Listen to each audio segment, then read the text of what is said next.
కన్ను ఉంది చూడదు, చెవి ఉంది వినదు, ముక్కు ఉంది వాసన చెప్పదు, నాలుక ఉంది రుచి చెప్పదు, చర్మం ఉన్నది స్పర్శ చెప్పదు. మీరు ఒక్కసారి ఆలోచించండి, ఇక సుఖము దుఃఖము ఈ రెండు ఉంటాయా?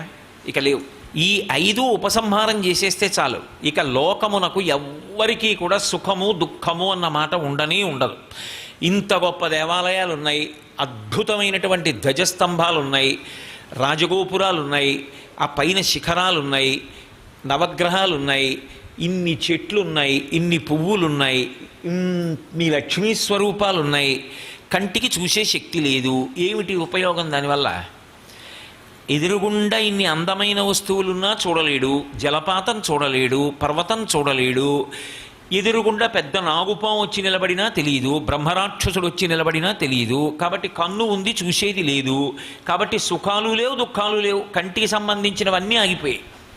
చెవి ఉంది వినదు, అక్కడికి వచ్చి వీణావాద్యం చేసినా ఒకటే, గంధర్వగానం చేసినా ఒకటే, ప్రవచనం చేసినా ఒకటే, ఏం వినపడుతుంది?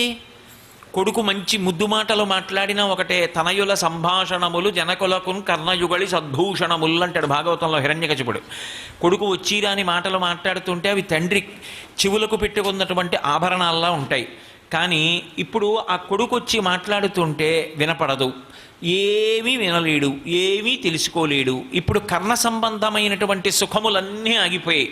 ఎవడో నింద చేశాడు, వినపడదు, దుఃఖం లేదు. సుఖము లేదు దుఃఖము లేదు. ముక్కుంది, అక్కడ కుక్క కళేబరం ఉండి దుర్వాసన వచ్చినా చెప్పదు, మల్లెపూల మించి సువాసన వచ్చినా చెప్పదు. సువాసన లేదు, దుర్గంధము లేదు.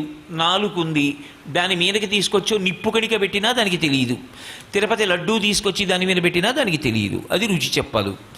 స్పర్శేంద్రియం ఉంది, దీని మీదకొచ్చి ముళ్ళకంప గీరుకున్నా చెప్పదు, భార్య పరమప్రేమతో ముట్టుకున్నా చెప్పదు. ఇప్పుడు సుఖము దుఃఖము ఈ రెండు ఎక్కడున్నాయి నాకు చెప్పండి? అసలు లేవు, ఆగిపోతాయి. సుఖము అన్నది ఒకటి ఉందని తెలిస్తే కదా అడగడం. నాకు మంచి భోజనం కావాలి ఎప్పుడు అడుగుతారు? నాలుకకి రుచి చెప్పే శక్తి ఉంటే. నాలుక రుచి చెప్తే నాకు ఈ మధుర పదార్థం కావాలండి, ఇది చాలా కారంగా ఉంది, నాకు వద్దండి అంటారు. అసలు నాలుకలు రుచి చెప్పకపోతే ఇక వండుకు తినడం అన్న సుఖం ఎక్కడుంది లోకంలో? సర్వం శ్రీ ఉమామహేశ్వర పరబ్రహ్మార్పణమస్తు. స్వస్తి.